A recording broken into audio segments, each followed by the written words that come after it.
Good evening, Mabsat. Pag-usapan naman natin tong press con ni Attorney Claire. Na-miss natin to. Wala siyang press con kahapon, no?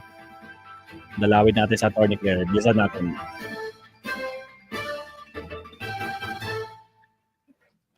Fast forward. Financial security ng mga Pilipino, epektibo na. Pinangunahan ni Pangulong Ferdinand R. Marcos Jr. ang bell ringing ceremony bilang pagsalubong sa mas maraming economic opportunities para sa lahat.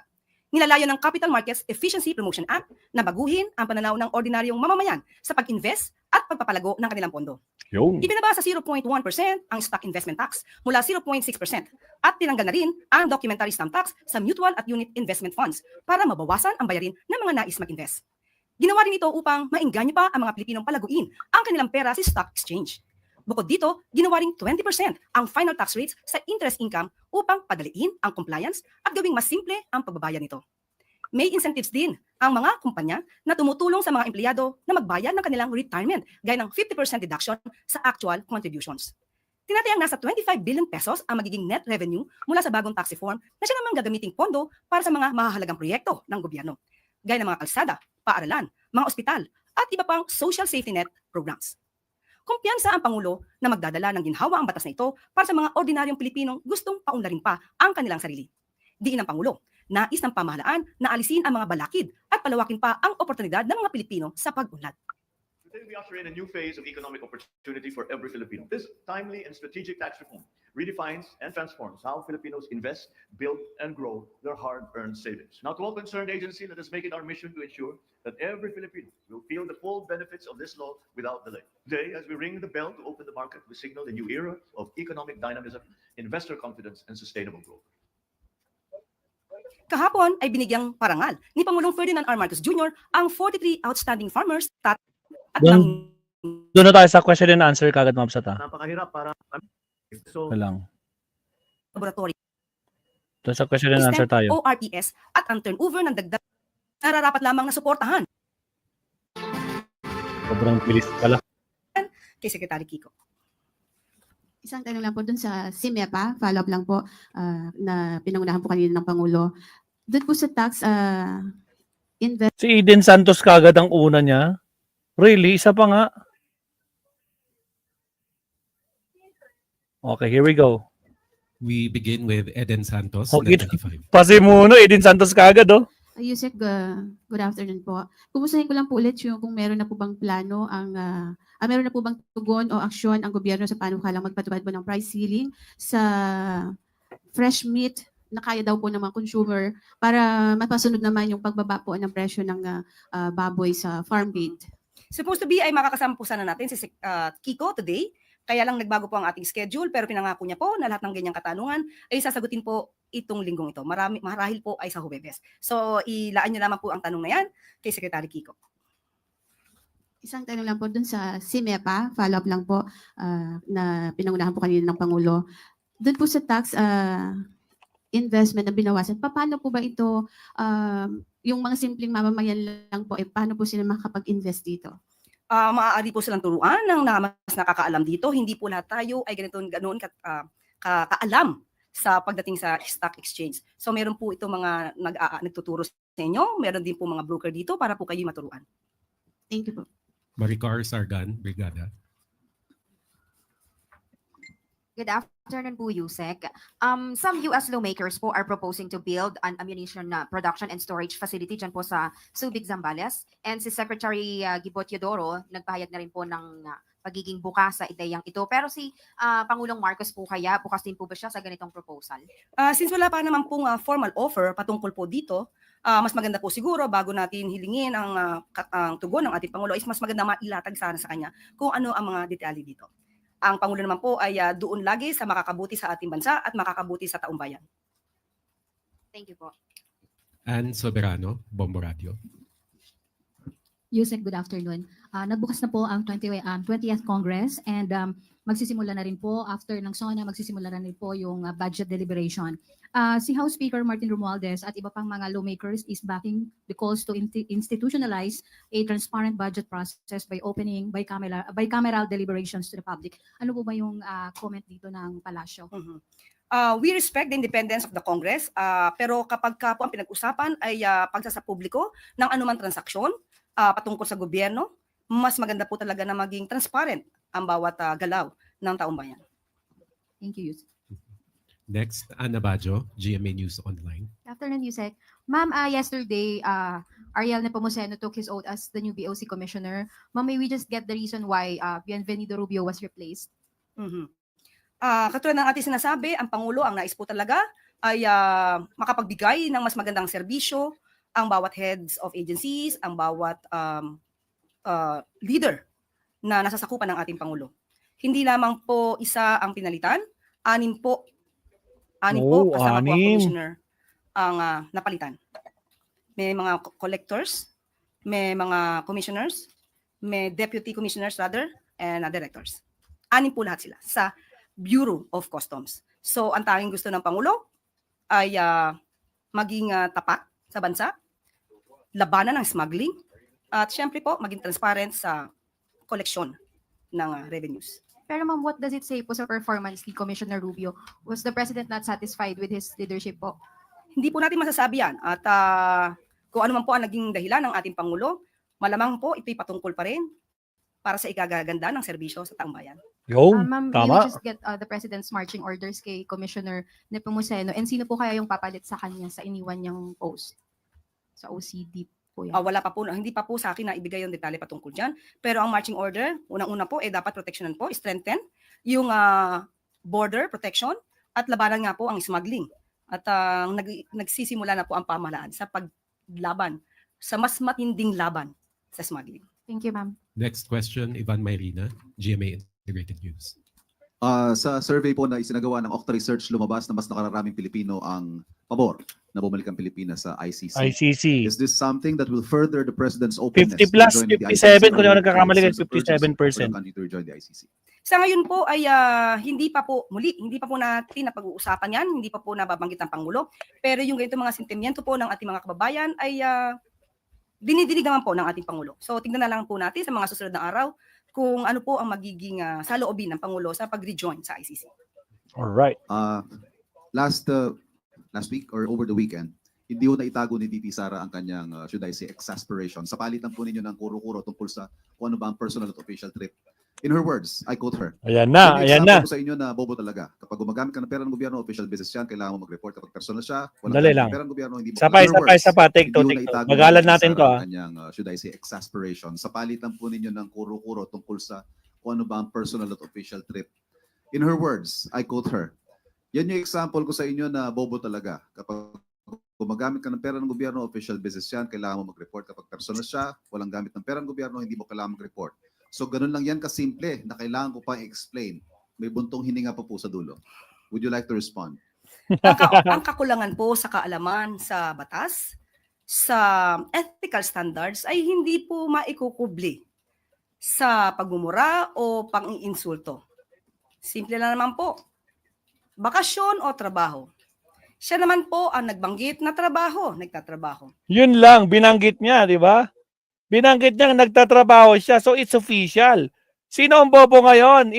Inday. Nako po, supalpal ka na naman kay Auntie Claire. Paktay ka. Not on a holiday. So kapag nagtrabaho, dala ang posisyon, dala ang bandera ng Pilipinas, may official functions, ayon na rin sa RA 6713. Ayan na, ayon sa RA 613. Public office is a public trust. So dapat ipaalam ano ang naging magandang resulta sa pagtatrabaho. Ang tanong, meron bang resulta? Meron bang report, Attorney Claire? Kung walang mai-report, baka walang natrabaho. Yun lang. Ang Pangulo, focus sa trabaho.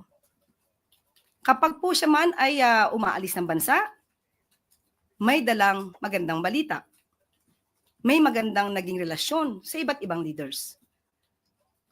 Isa dito ay ang pagsagip sa buhay ni Mary Jane Veloso. Tama, na hindi Dahil sa magandang relasyon sa Tama, Indonesia. na hindi nagawa ni Digong, di ba? Noong panahon ni Digong, yang si Mary Jane Veloso. Naku, paano ba sabi niya? Hinayaan niyo, sige, hayaan niyo na. Total, kinonvict niyo na kaya hinatulan niyo na ng kamatayan, edi go. Oh, ngayong panahon ni Pangulong Bongbong Marcos, niligtas niya. Nako po, Inday. Ang layo mo kay Attorney Claire. Walang-wala ka sa kalingkingan niya. Bobo ka kasi. Ikaw ang tunay na bobo. Ang pagpapauwi, ang pagpapabalik ng dating mamabatas na si Arnulfo Teves. Pati na po ang mabilis na pagbabalik kay Alice Goo. At sa Japan, inaangat ang turismo ng Pilipinas. Yan po ang trabaho na dapat ipagmalaki kung talagang nagtrabaho. Katrina Domingo, ABS-CBN. Ang saklap naman doon. Inday, ano ba talaga? Ha? Hindi ka makakon, no? Hindi ka makaporma kay Attorney Claire. Pati itong mga garapatang mga DDS na ang sama-sama ng loob kasi nga talagang hindi nila kayang matinag itong si Attorney Claire para silang bumabangga sa pader. Alak ng kabote. Ouch! Sakit sa ulo talaga ng mga DDS. O sige, tuloy. Afternoon, Undersecretary. Ma'am, just a follow-up question first on the BOC appointment. Does this mean that the former commissioner and the 5 other or 6 other officials who were removed from their posts were tagged in anomalies within the agency? We cannot say that. We cannot say that. The only purpose of the president is there is a continuing performance evaluation. Everybody is on notice. Everybody is on probation. We have to work better for the country and for our fellow men, Filipino people. Okay, ma'am, on the Justice Secretary Jesus Crispin Remulla said yesterday in an interview na he has already relayed to the President his intentions to apply for the Ombudsman post, which will be vacated by mid this month. Ano po yung naging response ng Pangulo doon sa pagsabi ni Justice Secretary Remulla na he wants to vacate the DOJ to transfer to the Ombudsman? Wala pa pong nababanggit ang Pangulo kasi wala pa rin po yung shortlist na tatanggap ang Pangulo. So hintayin na lang po natin kung ano po ang magiging pasya pag sa tamang panahon. Tamang panahon. Does Remulla have the blessing of the President to vacate the DOJ? Yan po naman ay kanyang pagpapasya kay SOJ Boying Remulla. So hanggang ngayon ay wala pa naman po, hindi pa po nababakante ang Department of Justice. So hintayin na lang po natin. Jean Last follow-up Manalas. question. Meaning, ma'am, hindi pa nagpe-prepare din ng backup shortlist ang Pangulo with regard to the possible replacement of Remulla should he be accepted by the JPC? Opo. As of now, wala pa po tayo nakukuhang detalye kasi wala pa rin pong short notice para po sa posisyon ng Ombudsman. Jean Mangaluz, philstar.com. Good afternoon. So the DBM is set to submit its budget to Congress, the proposed 2026 budget to Congress this month. So what can we expect, especially since very controversial yung budget natin for this year? Lagi naman po ang Pangulo, sabi nga po natin kung ano ang makakabuti sa mamamayan at para sa bansa. So ngayon po, patungkol po sa PhilHealth Funds, ito po ay isinumiti pa lang, so pag-aaralan po ito. Tandaan po natin, muli, ang gusto po ng Pangulo ay mapaganda ang buhay ng bawat Pilipino, maging mas magaan, at mabigyan ng magandang serbisyong medikal at pangkalusugan. One quick follow-up. So intact po yung PhilHealth funds for in the 2026? Sure. Silco Mila, no problem. Silco Mila. Ako po, sorry po, hindi ko po nakita. Tatanungin ko po ang Pangulo. Hindi ko po nakita sa as of now. Left Narciso, DZRH. Good afternoon, Yusek. Sabi po ng LUWA, natapos na yung investigasyon nila. Kaugnay ng mga reklamo sa Prime Water, na isumite na po ba yung resulta ng investigasyon sa Malacanang at nabasa na ba ni Pangulong Marcos? Opo, nakatanggap na rin po tayo. Siguro nakalimutan ko lang pong dalhin. Ipapakita ko po sana sa inyo. Isang folder po siya, ang report, at 2 boxes ng balikbayan boxes. Ganon karami. So, nabigyan po tayo ng kopya kahapon at nabigyan na rin po ang Office of the President at ito po ay aaralin at asahan niyo po na mabilisan pong aaralin to para sa mga consumers po ng Prime Water. Pagkatapos pong maaral, ano po kaya ang susunod na hakbang? Definitely, gagawa po tayo ng legal na aksyon. aksyon na naaayon sa batas at walang masasagasaan pero dapat para sa taong bayan. Last question, Adrian Halili, Business World.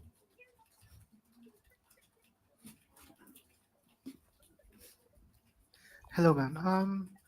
Can I have the palace's reaction on the 50 peso wage hike in NCR? And will the president support a legislated wage hike in the 20th Congress, given that senators and congressmen have already filed bills on it? Noong pa po natin sinasabi, gumagawa po talaga ang programa ang Pangulong Marcos Jr. para sa ikagagaan ng buhay ng bawat manggagawang Pilipino. Nandyan po ang mga job fairs kung saan nagkapagbigay na po tayo mula 2022 hanggang kasalukuyang May 1st, May 1, ng 170,000 na trabaho para sa ating mga kababayan. At dahil na rin nagkaroon din po ng 27 billion US dollar investment, nakapag-create na rin po ng 350,000 na jobs nationwide. At kung nagbigay po ngayon ang Regional Tripartite Wages and Productivity Board ng 50 pesos na wage hike, yan po ang na-evaluate na maaaring ibigay sa ating mga gagawa para maibsan po ang kahit konting hirap na lumalabas po itong 1,300 per month. At sa lahat po ng kakayanin ng administrasyon at sa pakikipag-usap sa lahat ng stakeholders, mga manggagawa, mga negosyante, mga investors, lahat po ito ay pakikinggan para na rin sa kabutihan ng lahat. Hindi lamang para sa mga gawa, hindi lang para sa mga investors o sa mga negosyante, para po sa lahat. On the legislated wage hike, ma'am, will the president support it? Muli pag-aaralan ito kung kakayanin ba talaga. Kasi kung magdudulot naman ito ng layoff dahil hindi kakayanin ng karamihang maliliit na mga negosyante, mas marami pong mahihirapang mga manggagawa dahil baka mawalan sila ng trabaho. Kaya po ito lahat ng ito ay pag-aaralan para sa ikabubuti po ng lahat. That's it. Thank you, Yusek Claire. Good news pa po para sa ating mga drivers. Bukod sa oil price rollback, magkakaroon din ng fuel discounts para sa mga motorista ayon sa Department of Energy. Bunsod nito ang patuloy na pagbaba ng presyo ng langis sa pandaigdigang merkado. Ayon sa DOE, mula ngayong araw ay bababa ng 1 peso 70 cents ang gasolina, 2 pesos 20 cents ang diesel, at 2 pesos and 30 cents naman ang kerosene. Samantala, 9 oil companies na ang nangakong magbibigay ng fuel discount sa mga motorista, kabilang ang mga PUV, TNVS, at mga non-PUV drivers. Alinsunod ito sa panawagan ng Pangulo na magkaisa ang gobyerno at private sector para tulungan ang taumbayan na salagin ang epekto ng pagbago-bagong oil prices sa world market. Makakaasa ang PUVs at non-PUVs sa fuel discounts mula sa Petron, Shell, Caltex, Sea Oil, Phoenix, PTT, Jetty, Clean Fuel, at Petrogas. May discount naman mula sa Shell, Sea Oil, at Phoenix para sa mga TNVS drivers. Fast forward. May sounds. Copyrighted. 6 na shipping containers na naglalaman ng smuggled agricultural products nasabat. Pinangunahan ni Agriculture Secretary Francisco Tiu Laurel ang inspeksyon ng mga shipping containers na may Fast forward. dahil sa din ang mga seafarers ng Wala nang question and answer. So okay na tayo. Salamat, Attorney Claire. Grabe. Talaga, dinurog mo na naman si Sara. Nako po, magagalit na naman yung mga garapatang vloggers niya. Nako po, kaya galit na galit sila sa iyo eh. 'Di ba, Sir Leonardo? Agoy. O siya, next topic tayo mga kabsat. 'Di ba? Correct. Mas malaki ang problema ng mga manggagawa kapag maraming magsarang kumpanya. Sabi ni Ma'am Eva, Sara, lagi ka na lang sinasampal sa katotohanan. Kaya galo. O tragis, wala sa kalingkingan, Madam Eva. Wala sa kalingkingan ni Attorney Claire, 'di ba? Katatapos ng debate ni Naro, kay Kayo. Basag si Kayo DDS ha. Ano nangyari? As in? Really? Kaya Inararo wins sa debate 2 haha versus Kayo. Yun, di ba, yun yung si Kayo, yun yung laging dikit kay Kwan, kay Attorney Libayan. Tama ba? Oo, yun ata eh. Pero anyway, siya, next topic tayo mga kabsat. Next topic tayo. Attorney Claire, masyado mo namang Kwan. Ako po. Siya. Next topic mga kabsat.